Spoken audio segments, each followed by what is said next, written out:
Hi everyone, this is Legacy School Year 7 History, Lesson 26, The Black Death.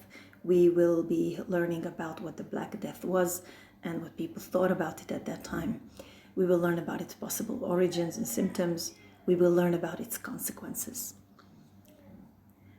Well, of course you probably remember just about a year ago, COVID-19 started spreading all over the world, and how afraid the human population was.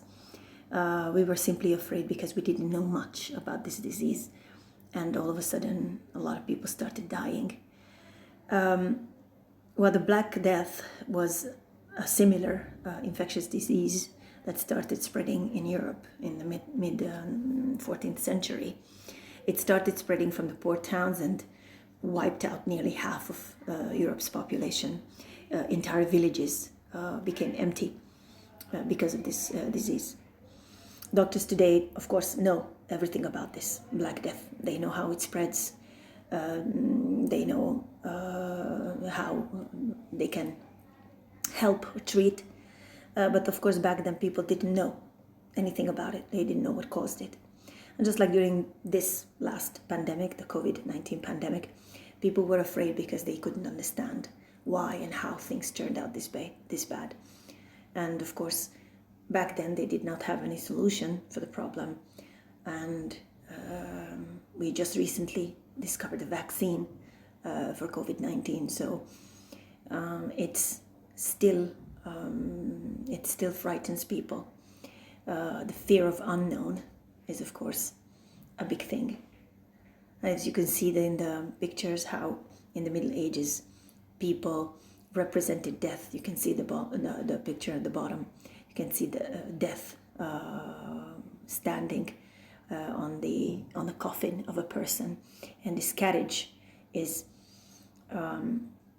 moving, and as it is moving, it is moving over the bodies of loads of people. So it slays dozens of people, and hundreds and thousands, and eventually millions turned out dead in Europe.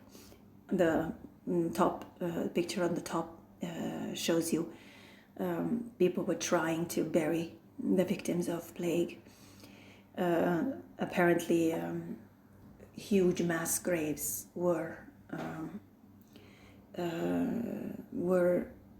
dug at that time, and when a layer of bodies was finished, they put a small amount of only a thin layer of soil over them, and a second layer of bodies was buried on top of the first one. So it is quite frightening. And if you remember the pictures that we saw around as the COVID-19 pandemic was spreading, and how mass graves